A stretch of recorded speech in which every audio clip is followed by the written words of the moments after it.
That's and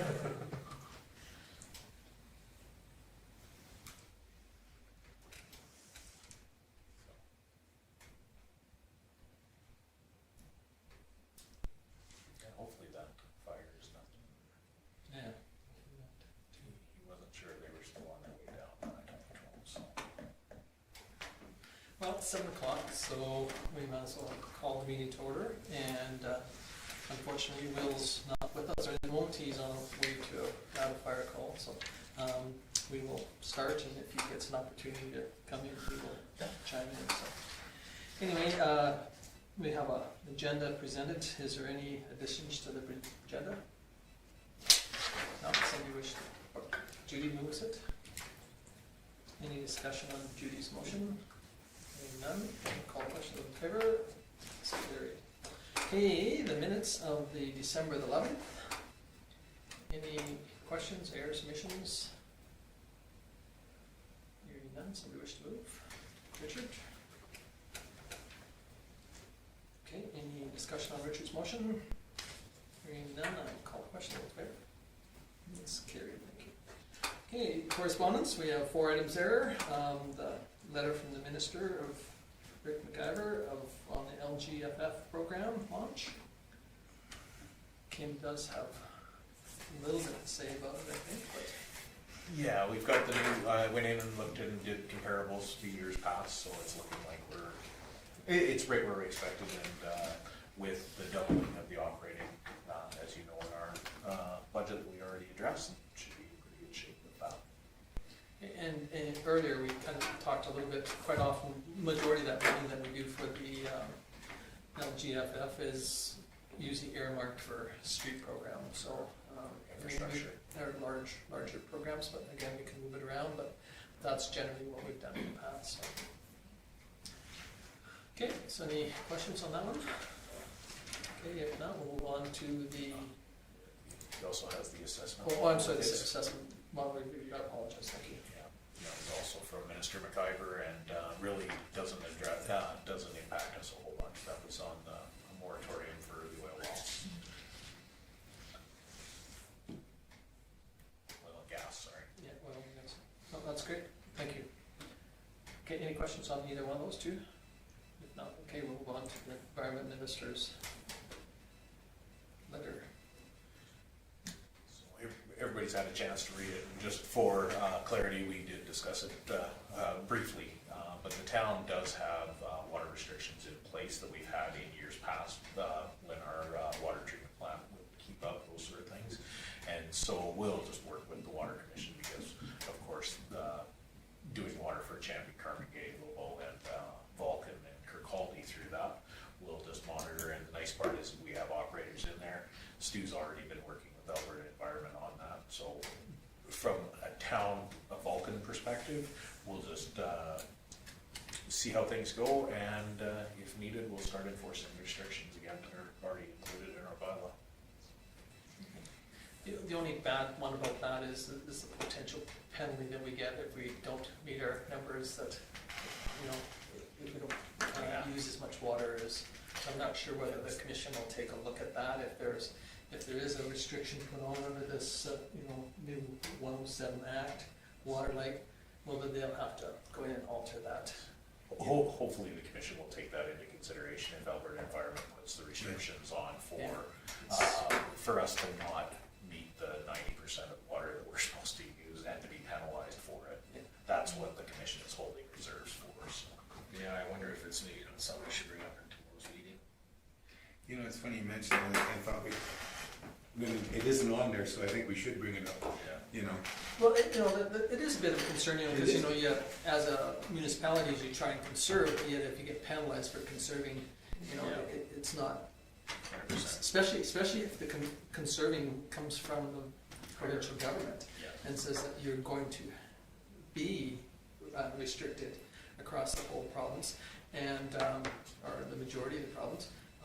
It would be a bit of a concern that we're not going to get penalized. Again, I'm sure that the Water Commission will look at that. But and you said earlier the average was 25% groundwater right now?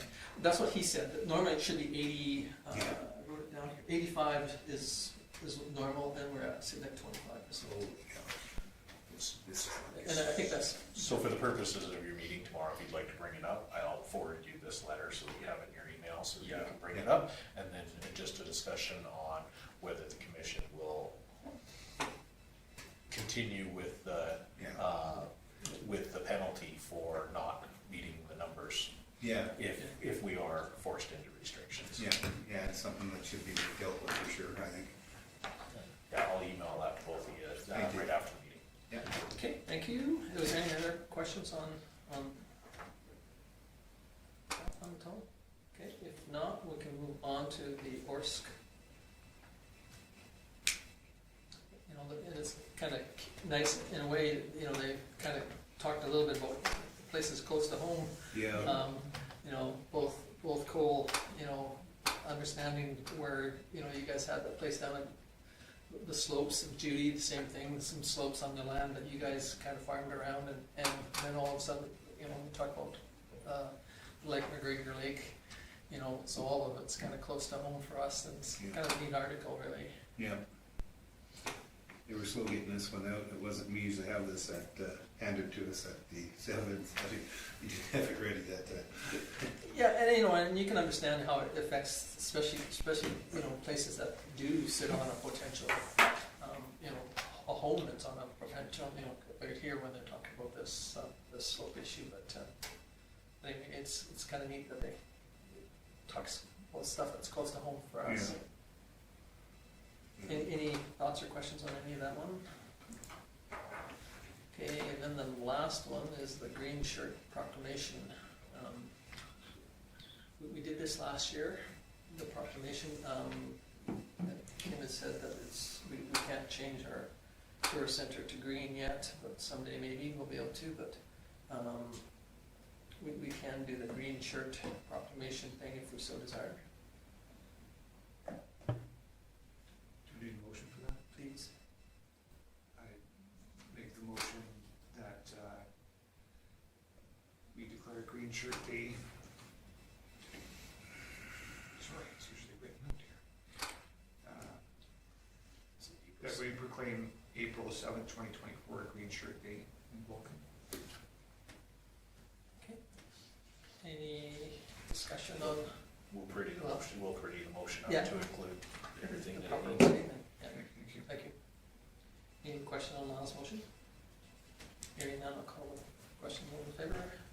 Seeing no one is opposed, it's carried. So now we need a motion to file the other three. Cole? Any discussion on Cole's motion? Hearing none, I'll call the question. In favor? Okay, it's carried. Thank you. Moving on to bylaw, borrowing bylaw number 16-24. For those of you that have been around for a while, you see this every year. For the other councillors, you've seen it a couple times now. This is just our borrowing line of credit and our credit card. And so we haven't lowered the 416. Now we haven't dipped into that line of credit in quite some time, but we kept the number where it's at just for emergency. Okay, any questions on this one at all? No? Richard? I'll make the recommendation that council give first reading to bylaw number 1516-24, the 2024 municipal borrowing bylaw.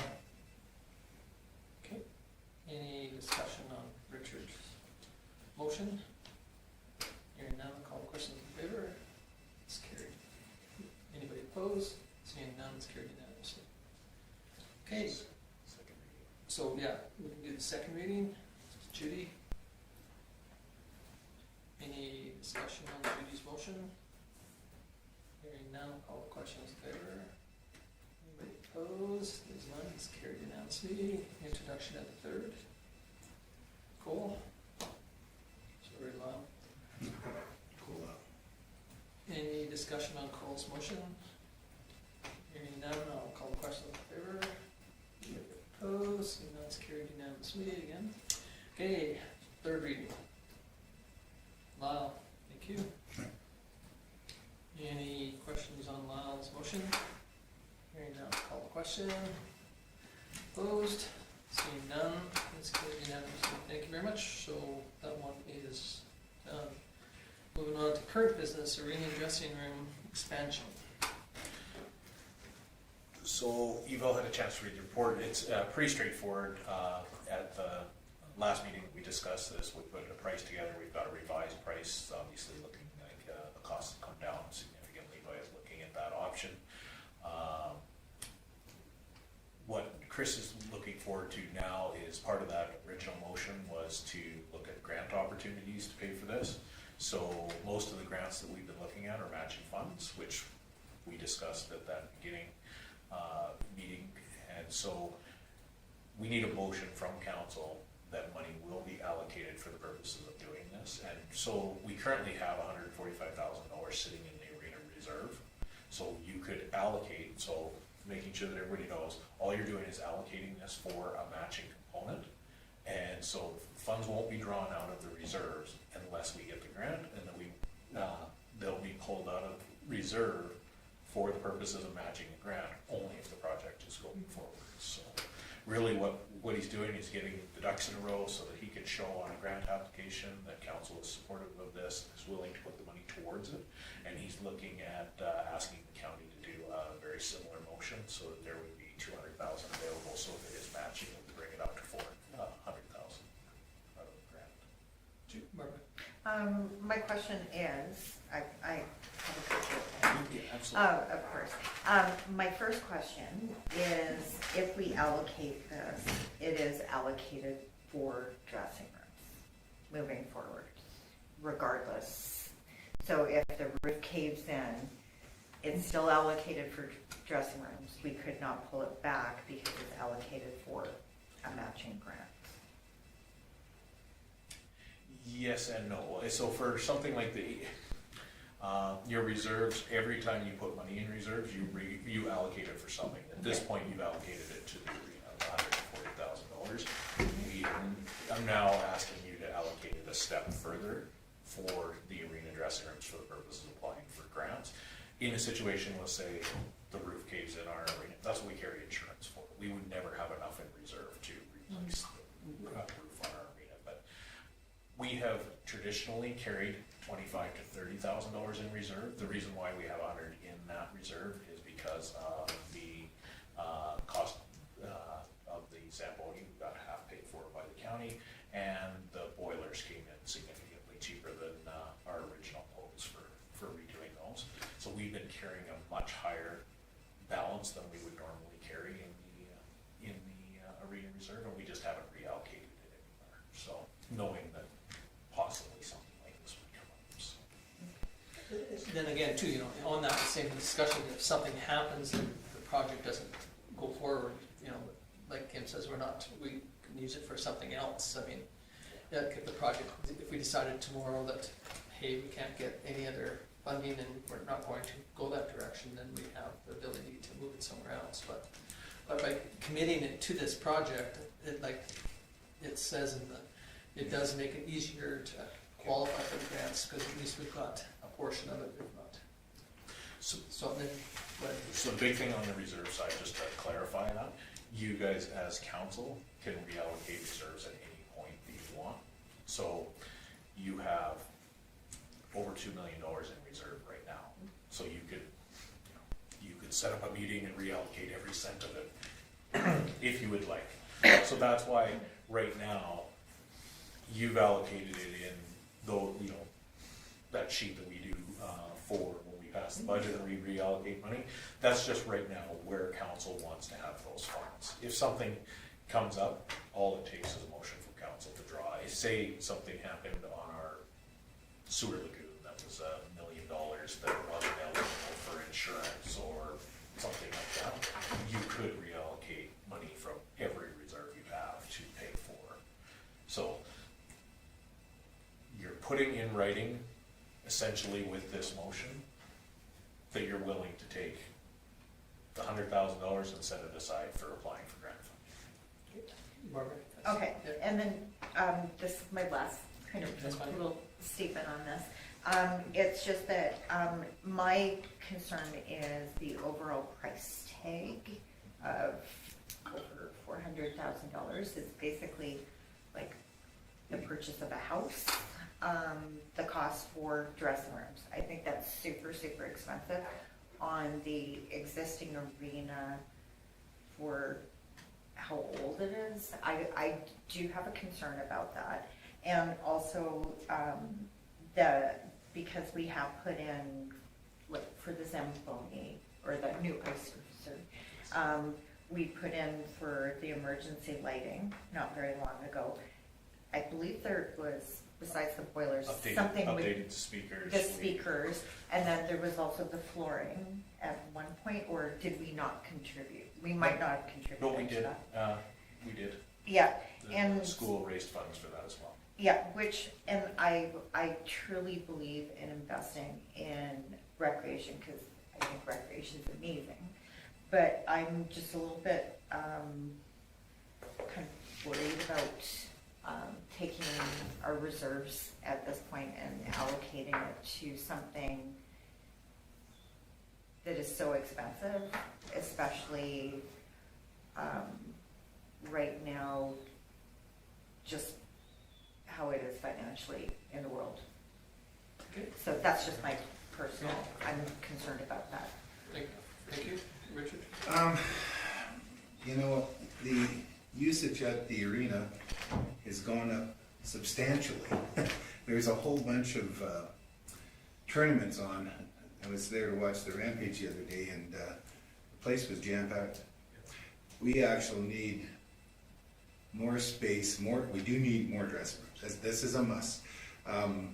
We have a rec director and community service director that are pushing our arena, and it's working. And I think, you know, the more room we have, the more opportunity we have to bring in other tournaments to keep producing more usage of that arena. And I think the more it's used, the more money we'll make, because it has to be frozen and open. Well, it's open, so might as well have somebody skating on it. Okay, thank you. Cole?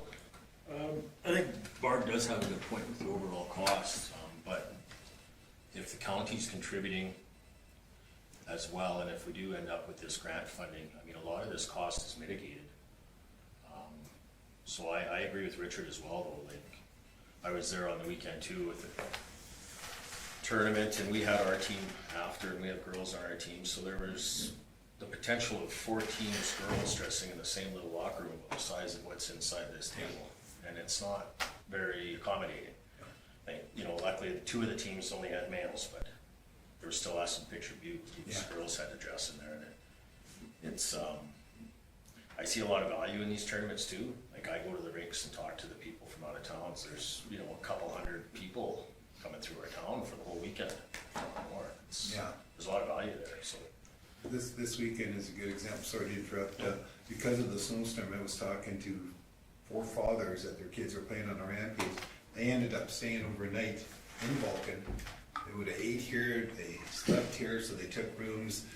The more we can have of that, the more it's going to impact our community as a whole, I believe. And again, too, I think that, you know, you guys are right, that there's an opportunity here to keep our facility, I guess to a degree, modernize a portion of our facility that has been lacking for years, and you know, but again,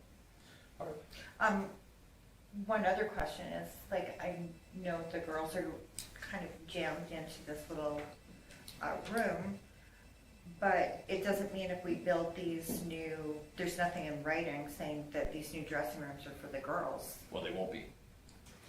And so but that's you have why I'm 6 kind of like. No, but I think it's coming from a position that you don't understand. It's the function, like how it functions. If you have 2 more locker rooms, you have 2 empty rooms at all times where new teams could come in or just designated. Like, you wouldn't have a girl-specific locker room. No.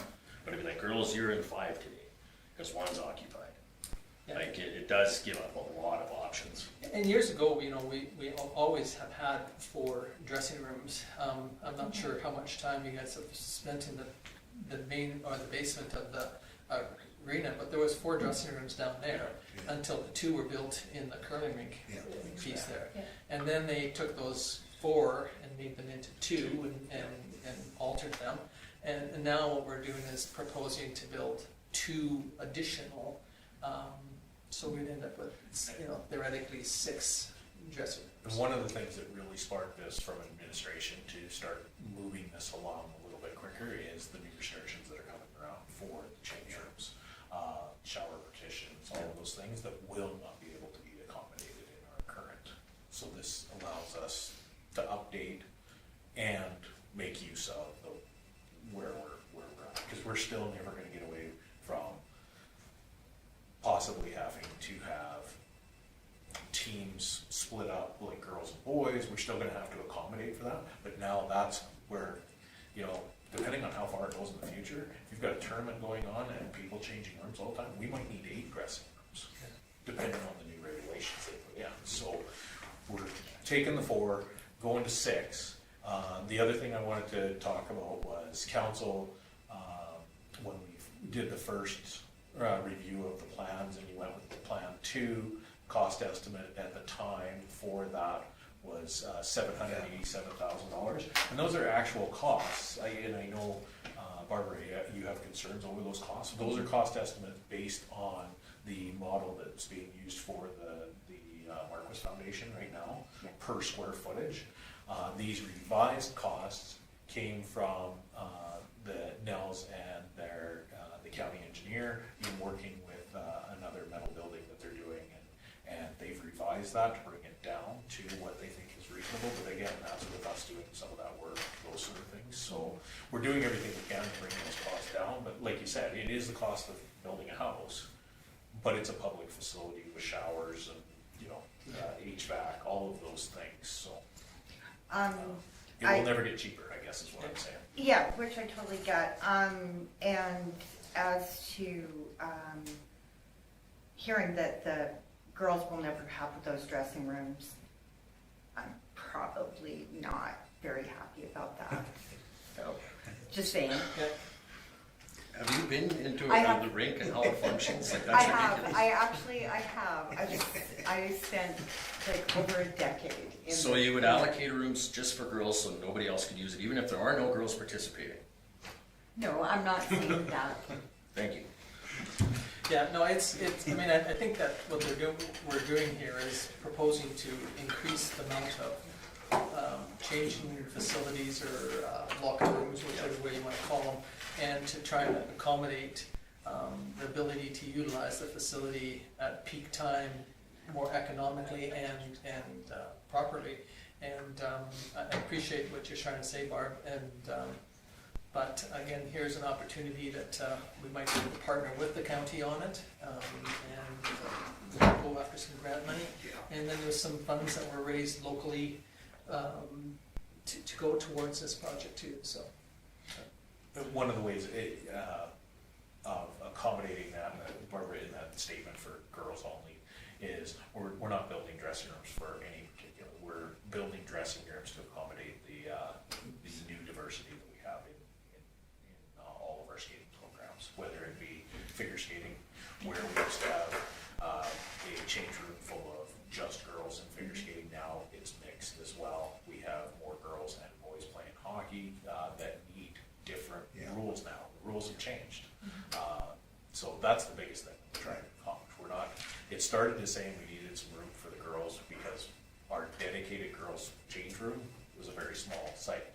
It's been recognized by administration and by the hockey teams and that we need more room for handling the changes in diversity in there. So calling it a girls or a boys change room, it's just a change room.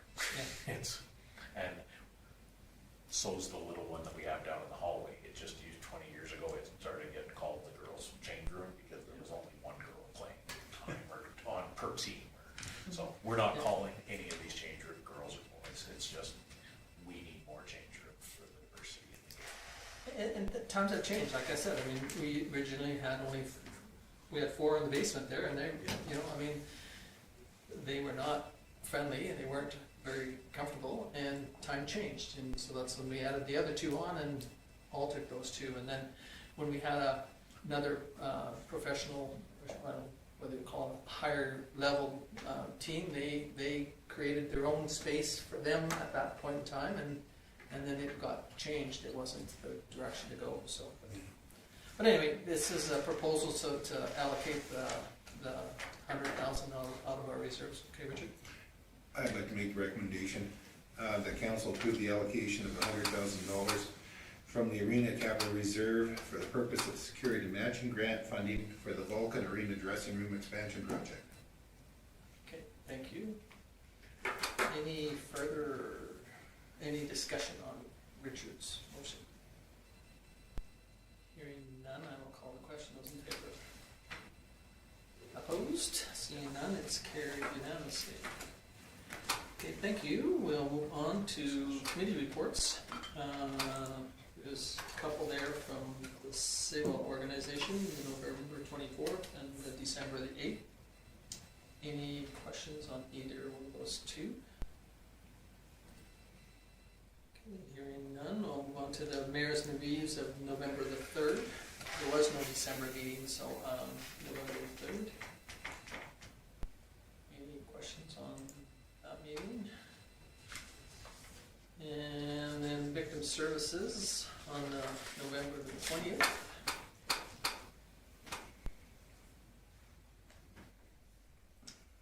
Okay, and then doctor retention from December the 14th.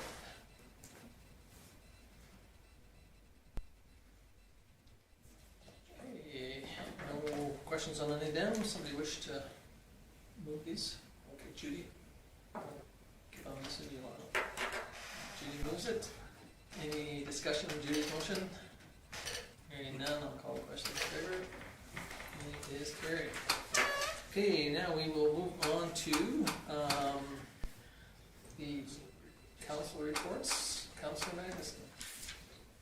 Since our last meeting, I just had the doctor retention clinic subsidy committee meeting, which we just had the draft minutes of. That was my first meeting since this term, and we just went over I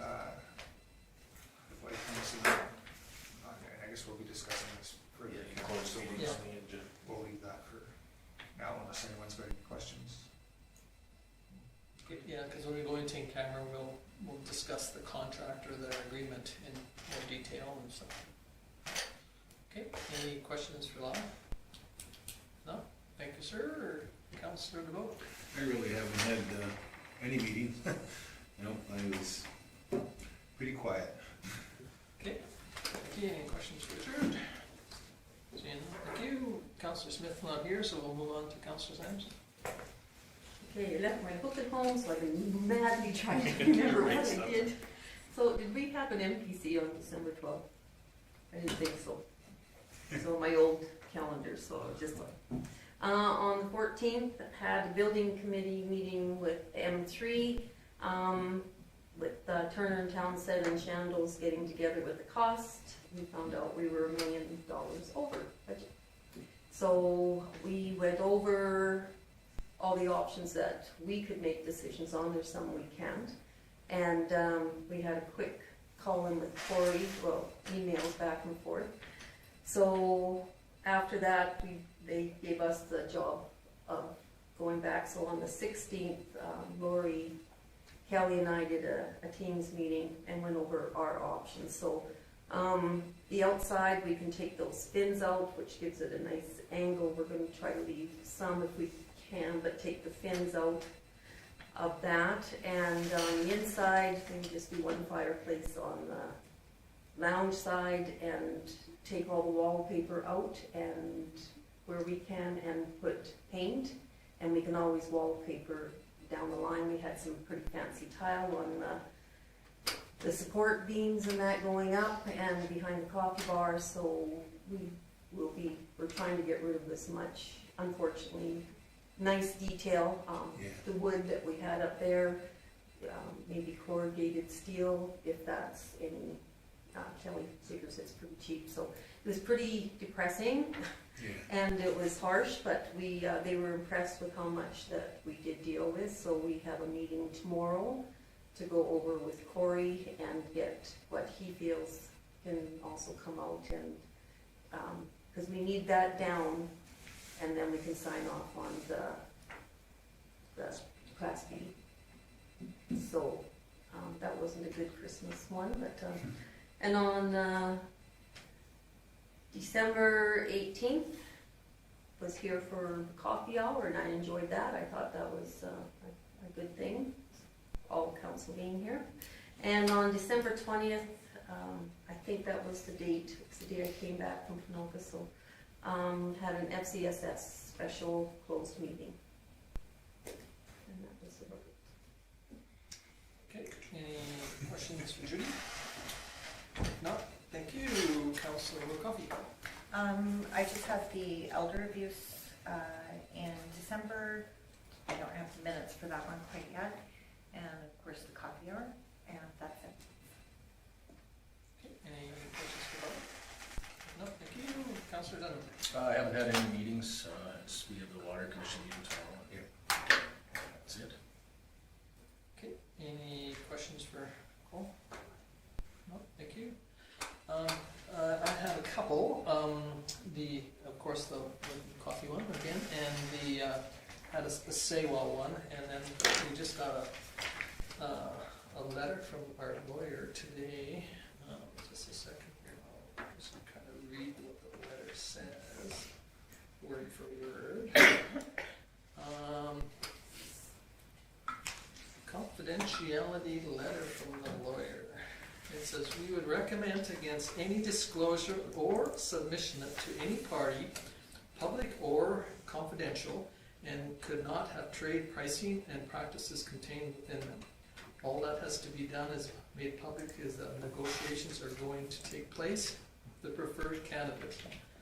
If you have any questions on what you want to discuss, send it to us in a draft letter, and then we can review it before it is responded to. So we all have, and unfortunately, all of us are getting pressure from everybody on why we're not releasing some of the information. But if they're going to try and get it from me, they're not going to get it because I signed those 4 letters, and the lawyer just kind of point blank said, follow what you signed, otherwise you're going to get yourself into trouble. So that meeting was lengthy. We thought that we would be able to release more information to our, SAWA board, and especially because we're getting pressure from all of our people around saying that other organizations are able to release more information. Why can't we? And why other projects are moving forward and this one isn't.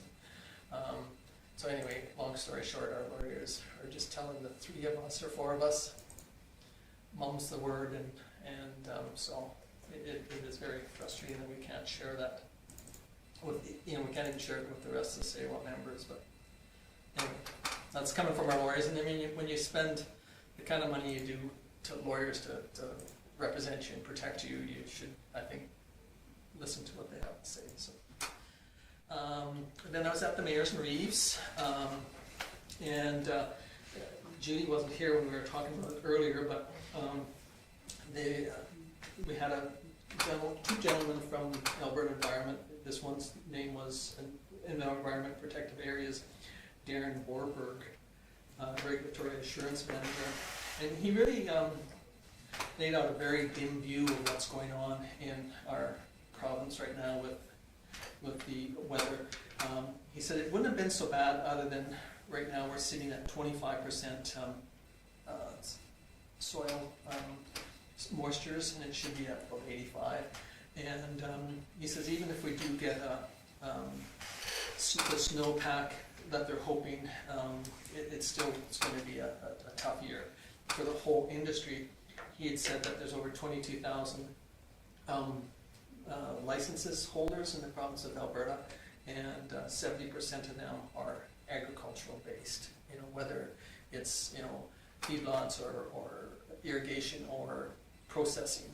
So it's agriculture based. 70% of that water licenses. It says the MD of Pincher Creek has been trucking water since August for a couple of their communities because of the lack of water. They did show a picture of the Oldman Dam and the Oldman River. And, you know, without a word of a lie, you know, you don't have to be a very good ball player to get a ball across that water. You could almost walk across in places. It was really sad to see. They also showed a couple other ones too that are pretty low.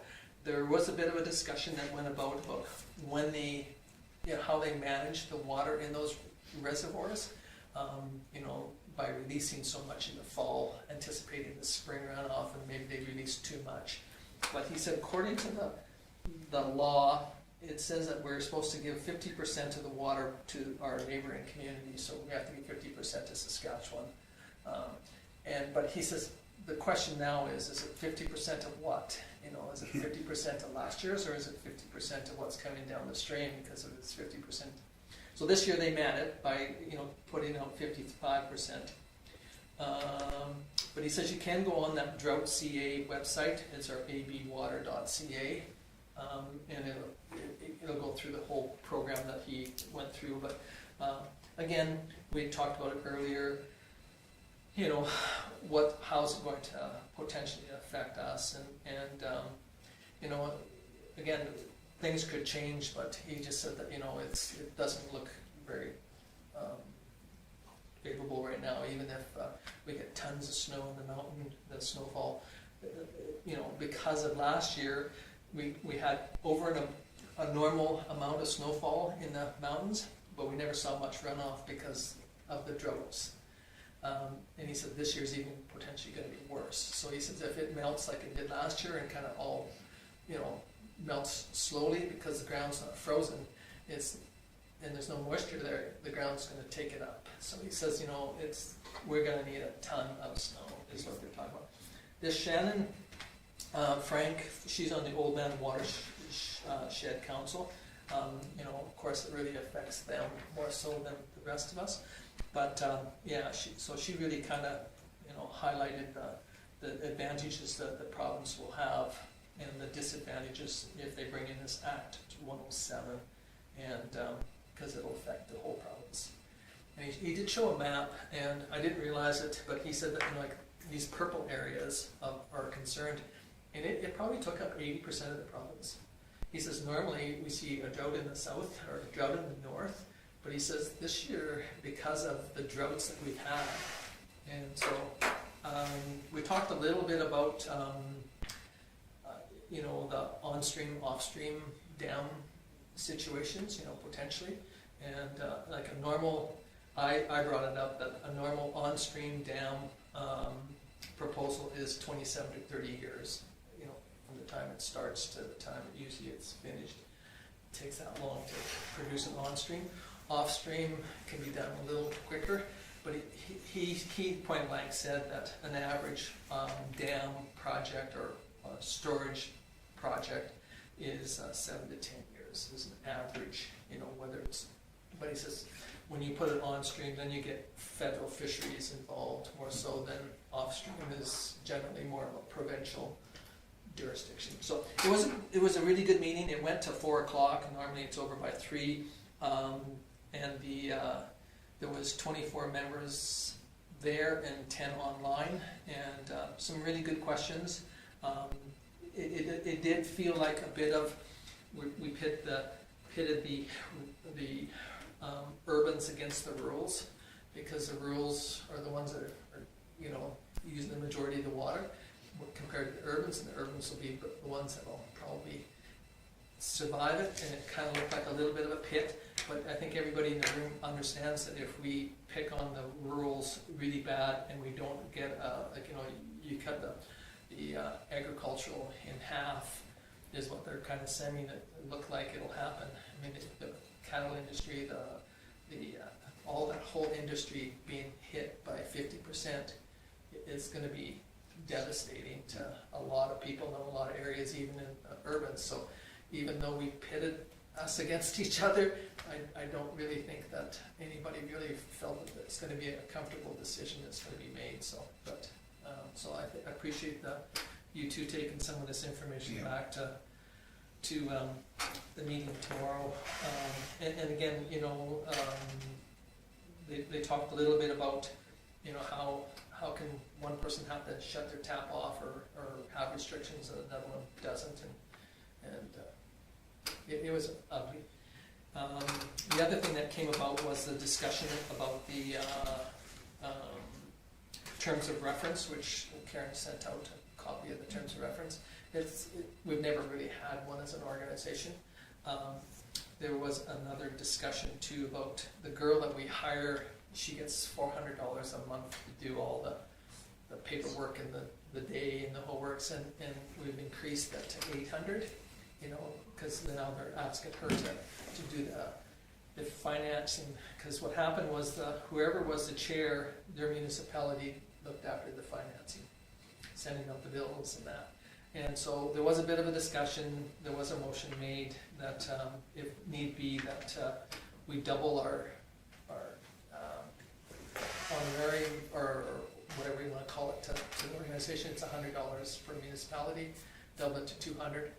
And one person, you honestly would have thought that you cut off part of his anatomy because he whines so badly. And I said to him, you know, if your municipality is that poor that you can't spend $200, and if you think it's such a hardship, then maybe you need to opt out of participating, because $200, and you know, when you get to sit with ministers and they get to know you and see you and who you are, I think the advantages to belonging to this organization is just outnumbers the other. And the other one, I'm not sure if Karen forwarded it to you guys or not, but if we didn't, we should. Is the Highway 3, there was a...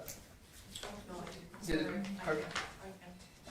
yeah, it's a really good article on the Highway 3 twinning, and it talks about how they're planning on doing it and how much money it costs and the whole works. It's a really good article. It's done by the province on that corridor, and it's not a very long read. I mean, I've read it about 6 times, and it's really quite an easy read. But anyway, it's good too. Is it a project that they're still considering? Yeah, they're doing from Tabor to Burdett this year, and also Medicine Hat somewhere else. 7%. I think it's being twinned this year. And of course, they're the easy ones. The one that's going to be 2 tough ones is the one through the Kami, and then the next one's going to be through Crow's Nest Pass. You know, that chunk in there. What are they going to do? Because it's going to be expensive on both those two. So they'll probably be the last. You know, you'll probably see, you know, beautiful twin road, and then you'll go down to an ugly chunk of highway, and then they'll go back up. But it's a good read. So if you can forward that on, Karen, I appreciate that. And then other than that, I participated or helped with the fireworks and the December 31st event, and I heard that it was 200. well received by the majority of people that were there. The biggest problem that most of the people we heard from was this fireworks weren't long enough, but Getting used to those fancy shows, Tom. it's tough to see when the fireworks took 25% increase in cost. Yeah. And I was going to mention too, Chris, but it's something that maybe we need to do something similar to they did with Halloween 1 or 2, is to go out there and maybe canvass more if that's something that they want to see, and maybe even put into sponsorship out there to the citizens and say, if this is something you love and want to see happen, you know, maybe we need to get some more than just, you know, dollars coming from.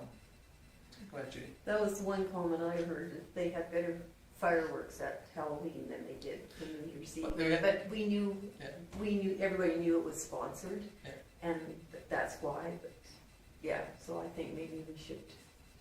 Yeah, and again, I don't think we should knock our group for doing It's it. nice to have it. But you know, on the other hand, if that's something, but it's not an item that generally people realize how much it costs to acquire. But that was the one comment I heard from the fireworks, is it wasn't long enough. Anyway, those are the things that I participated in this last couple weeks. So, any questions for me? If not, somebody wish to move the council reports. Richard? Any discussion on Richard's motion? Hearing none, I'll call the question in favor. And it is carried. Okay, we'll move on to action report, activity management report. You fall at chance to review. We got everything accomplished from the last meeting. Still the 2 outstanding. And unless there's any questions on anything that's there. CEO report. Please. Mine was pretty straightforward. I was obviously gone for 2 weeks on vacation, but in the time in between there was quite busy. So I worked with North and Company on land purchase agreement. Had a marketing consultant reach out to me after a referral and worked on that a little bit premature, not knowing what avenue of marketing we're doing at this point. That'll come as part of our planning stuff. So, but made a good contact and have contact information to move that a little bit forward if that's where we're going to go. Worked with the FCS director on because the Milo and Arrowwood on the agreement hasn't been updated, and it sounds like there's changes with another group possibly coming on again. So it's going to look like it's going to be a good time to review. The membership agreement hasn't been reviewed since 2018, so we're going to bring that. Being that FCSS is run under the umbrella of the town, it's the town that does the agreement and then sends it out to all the partners of the regional. And one thing that we can do when we do that is bring it back in line with the actual bylaws that council passed for running FCSS. So hopefully we'll be able to clean a bunch of that stuff up at the time. Kind of opened up a bigger thing when we had our discussion, but reviewed the clinic study and locum agreements. We'll be talking about that later in the meeting. Neighboring municipalities, that was kind of an interesting one. End of the year, a lot of people asking lots of different questions. So worked with Fort McLeod on rec funding. Worked with CAO, another community for the FCSS, and then NAM is also dealing with, they deal with the same union that we do. So been corresponding with their CAOs quite regularly on that. We've had community member inquiries, animal bylaw stuff, snow removal, and we're able to clear most of that up. But I was away. Formal meetings, RA West was in, looking at housing development inquiries. They're looking at working with the developer for developing possible apartment sites. So that's still a long ways away, very preliminary, just trying to answer some questions, get that stuff done. We've held our startup meeting, and we've started providing information for Up and Up. They're doing our website update. And then the land purchase negotiation obviously met for coffee, and that meeting went very well. Okay, any questions for Kim? Okay, here now we move on to Public Works. Sorry, Zone Officer.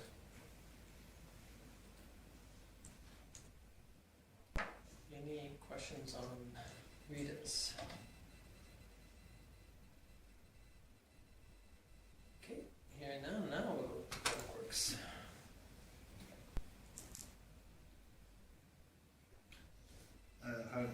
How is the truck coming? The International, it's down. They were doing the work. When I talked to him today, he was hoping to get it back. They're doing the work this week. So they, before he set the truck down, made sure that they had parts. So it's a valve that they need to change. The problem is depending on the age of the truck, a lot of times when they take the valve out, it breaks the housing. So they had to make sure that they had housing in place. So. Any other questions, comments? Go ahead, Bob. I just wanted to bring up a point regarding our Public Works Department. There was a very obviously well-educated and very smart person online who made comments about snow removal and stuff in our town, and also regarding taxes, how our taxes should be reduced because there's been no snow removal. I just wanted to point out how busy our Public Works Department has been. and what a great job they do, and that our snow removal budget is somewhat different than the multi-million-dollar city budget. So I just wanted to give my hats off to our public works. Yeah. I'll pass that. Yeah, I think it's so true, but I think your comment about that was a well-educated person, I think that they're a very poorly educated person that did it because of the misconception and the falsehood that was portrayed in the comment that was made by the original author, and plus some of the comments that were made by some of the people that are very uneducated of reality in the rest of it. So that's where I would have said that they're not a very educated person, because most educated people are going to look into what it is before they spew the improper, inaccurate information. So that's just strictly Tom Grant's opinion, and you can take it for whatever you like. I caught the sarcasm in that. Yeah, I did too. Yeah, but anyway, One of the other things that Stu wanted to bring up, you were able to read that on December 29th, the curling ring compressor piled up with ammonia. They were able to bleed it down. Rob spent the night there making sure everything was working, and they're still unsure what caused it. They feel that valves stuck or something, and it hasn't stuck again, so they've been monitoring. We're able to maintain the curling rig ice as well. So you talk about the hours they spent. That was one of our public works employees sleeping in that, spending all night monitoring the compressor. yeah, no, I think we're very fortunate. We do have the people that work for us, because, you know, you listen to some of the other communities, and you know, Mother Nature is kind or mean to all of us, and whether we get the sunshine and the, you know, that melts the snow in certain areas and doesn't in other, and so it can be very mean and very kind, but I do appreciate what Public Works and all our departments, to be honest with you, do, because I mean, there's so much behind and that's where I was, whether it was in, your comment was in jest or whatever, I just took offense to it. You know, I usually don't, but I do all the time. But I try to Just learn like how a duck's back, yeah. and try to move on. But anyway, so thank you. Is there anything else on Stu's? Okay, if not, we'll move on to community services.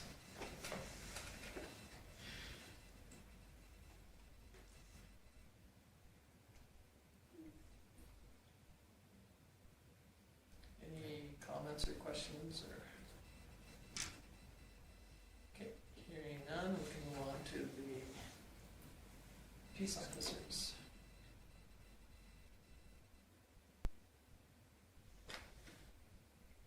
And I appreciate that car hiding in the trees every once in a while, because it does slow people down.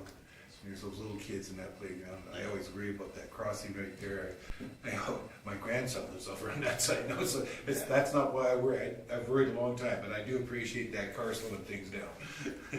The director for transportation's nieces lived on that side of the road too when we asked for the speed to be dropped. Yeah. That helped. Yeah, and you know, there are a lot of communities that are really changing their, and I know that Gabby's going to bring it back to us one point in time, but speed limits, like, you know, the city of Lethbridge is another one that, and you know, if you want to find one community that has a photo radar that is well used, and it's the city of Lethbridge, you know, especially every playground zone, and now their playground zones are from, you know, 6 in the morning until 9 o'clock at night, 7 days a week, because they changed them all over to playground. They went away from school zones in the city of Lethbridge. So if there's a playground zone, anticipate there's going to be a car somewhere hiding to get you. So I appreciate, like Richard said, that, you know, sometimes we need that view to slow us down and remind us that there's people out there. But anyway, anything else on Gabby's? Okay, if not, we'll move on to the fire chiefs. Karen was good enough to point out that this report was in before mine this time. So. She gave me a pretty hard time about that. I just said they were in. It is kind of a tough one too, because, you know, like ours, you know, went up 30 calls from 74 to 104. But I'll bet you that of those 104, probably at least 90 of them are in the medical, for assist to medical first aid and first response. I didn't do the count, but personally, I didn't go back and see, but I'm sure that the majority of them are. And unfortunately, you know, and fortunate, whichever way we want to look at it, is that we do, you know, recognize that, you know, we do have a couple medical facilities that, you know, need the people who need assistance quicker than others, so. One question on that, is, we still having issues with our ambulance being flexed out, and the fire department having to respond?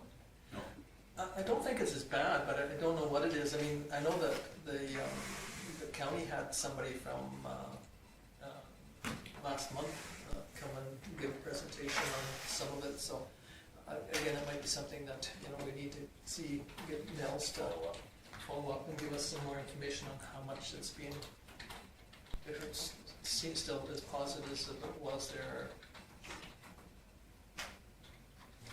Okay, anything else on the Peter's report? Okay, if not, somebody wish to move the, Barbara? Any discussion on Barbara's motion? Hearing none, we'll call the question in favor. Opposed, and none is carried. So I see Will is here. Thank you, Will, for making the time to, well, I apologize. Make it sound Somebody has to be here to join the meeting. Yeah, it wasn't the proper thing. I appreciate you making it as fast as you could, but we're now going on to the closed meeting. We have two areas. One is on the clinic subsidy and locum agreement, which falls on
Takes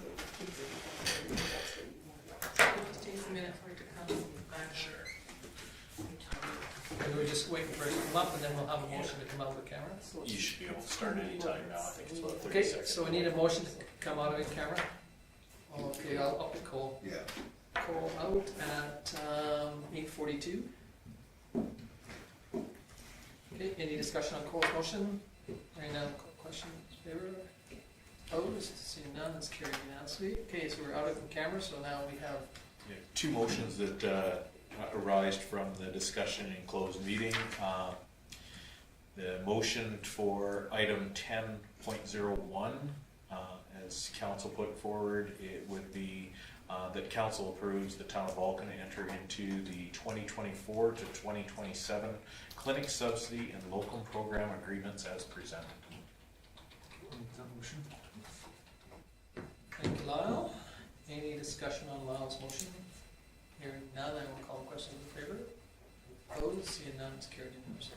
Okay, the second motion. Item 10.2, the motion put together that council approves the town of Vulcan sign the proposed letter of intent for the sale of the lands currently known as Prairie Vista Estates and directs administration to engage Northern Company to draft and facilitate the execution of a formal real estate purchase and sales agreement for this property as per the terms established in the letter of intent. Okay, Oh, sure, we'll move that. Okay, thank you.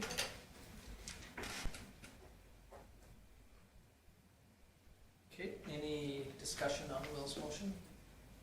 Hearing none, I'll call the question in favor. Opposed? Seeing none, it's carried unanimously, so I just need one more motion. Cole. Moves the adjournment. Any discussion on Cole's motion? Hearing none, I'll call the question. We are officially adjourned. Thank you very much, everybody. You made a mistake of trying to make that early motion, well.